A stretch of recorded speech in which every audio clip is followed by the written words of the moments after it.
হয়, আমি যেতিয়া নেকি এই আঁচনিটো ইয়াত ৰূপায়ণ কৰিবলৈ আহিছিল, আমি সেই সময়তেই আমি কৈছিলোঁ যে অসমত এই আঁচনিটোৰ কোনো প্ৰয়োজন নাছিল। কিয় অসমত পানীৰ কোনো অভাৱ নাই, মানে বৰষুণৰ পানী সংৰক্ষণ কৰি যে মানুহে খাব লাগিব।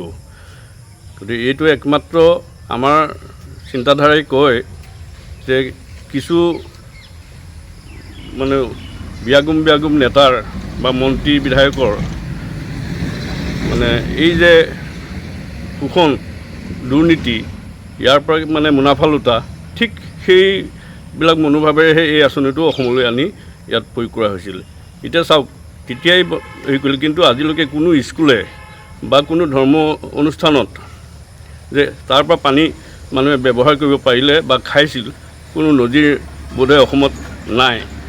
আমাৰ এই ঢিং অঞ্চলতো নায়েই। মই ভাবোঁ যে অসমৰ কোনো ঠাইতেই এই আঁচনিটোৰ দ্বাৰা কোনো উপকৃত নহ'ল।